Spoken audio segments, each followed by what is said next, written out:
Alright guys, today's video is going to be a little bit different. I have been keeping a big secret from you. Now I haven't driven this car in over a year, and finally it's time to tell you why. So while I've been posting videos on my Hellcat, there has been another project behind the scenes. This car has been in the shop all season. I haven't driven it not once this year. This is it, my 2016 Corvette Z06.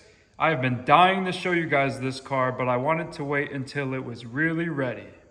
This is not your average C7 Corvette Z06. This was built to make some serious power. And don't you worry, I am going to be going over everything that's been done to this car. So when we look under the hood, we can immediately tell that this Z06 is far from stock. Let's start with the Supercharger. It's right on top, it's right in your face. Now this is the 1.7 liter Supercharger that came from the factory. I sent it to Kong Performance in Pennsylvania to be ported. They did perform their export, which allows for some additional airflow, which means extra boost, more horsepower, all that good stuff. With the ported Supercharger, I did go with the Solar Performance 103mm throttle body. They do claim that it is 107mm effective. Now, since this Supercharger is pushing a lot more air and boost, I did have to upgrade to the RotoFab cold air intake. Now, last year I was running the AFE cold air intake kit. Now, that was a great kit if you are stock or have a mild build, but with this Supercharger requiring a lot more air, I had to upgrade to the big dog. A lot of people, when they hear the Supercharger whine and look under the hood, they say, that's not factory. I promise, it is a factory size pulley and a factory ported blower. Like I said, this is the factory 2.5 upper pulley that this vehicle does come with from the factory. Down below, we see some shininess down there. That is a underdrive pulley, and that pulley is a 17% increase over the factory pulley. As far as my fuel system goes, I am running a stock high pressure fuel pump that sits right below the Supercharger.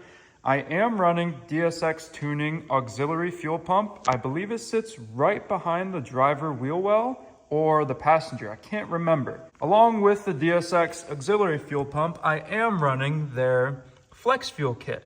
This Flex Fuel kit is a great kit for any C7 because it allows you to run ethanol-based fuels. For those of you that are familiar with the LT platform, you know that these LTs love some E85. When I run E85 in my car, I gain over 100 horsepower. And before I forget, this is 2 high PSI's upgraded Supercharger lid. Now this lid is definitely a lot thicker. 16 and 15 Z06, their lid was super thin. So this larger lid holds more air, feeding the Supercharger directly. It doesn't have to work as hard getting it from the RotoFab. It has air readily available.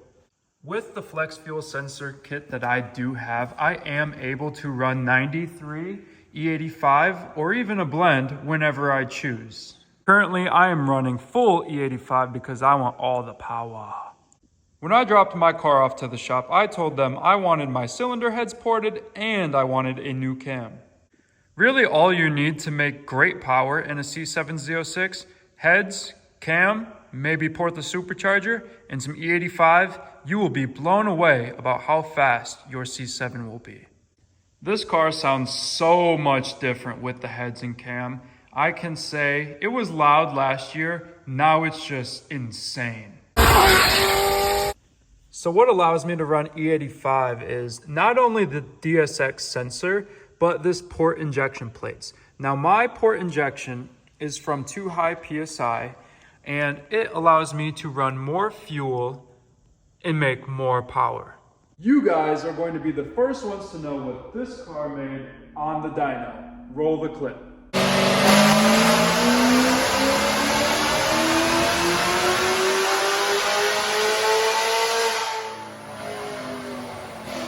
On 93 fuel, I made 700 horsepower to the wheels and 660 foot-pounds of torque.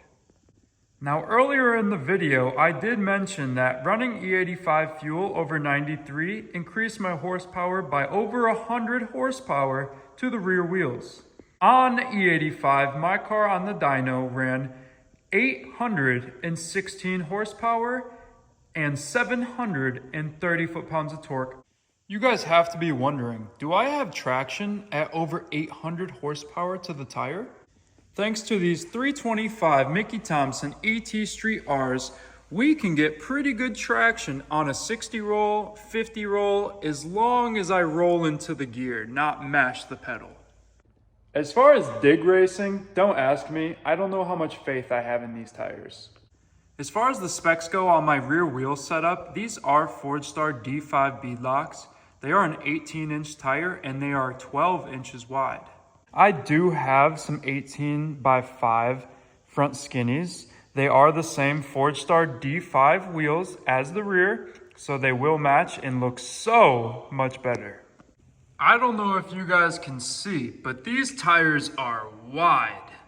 Alright guys, that'll wrap up today's video. Thank you for watching my introduction video to the Corvette Z06 and hearing what I had done to it over the season and everything like that.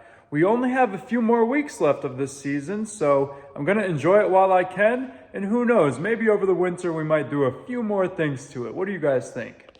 Make sure you guys stay tuned. I have a lot of things planned for this car. We're going to be going to a few different events, races, car meets, everything like that. So stay tuned. Make sure you subscribe, like, and comment. I want to know what you guys think and what other videos you guys want to see on my 2016 Corvette Z06.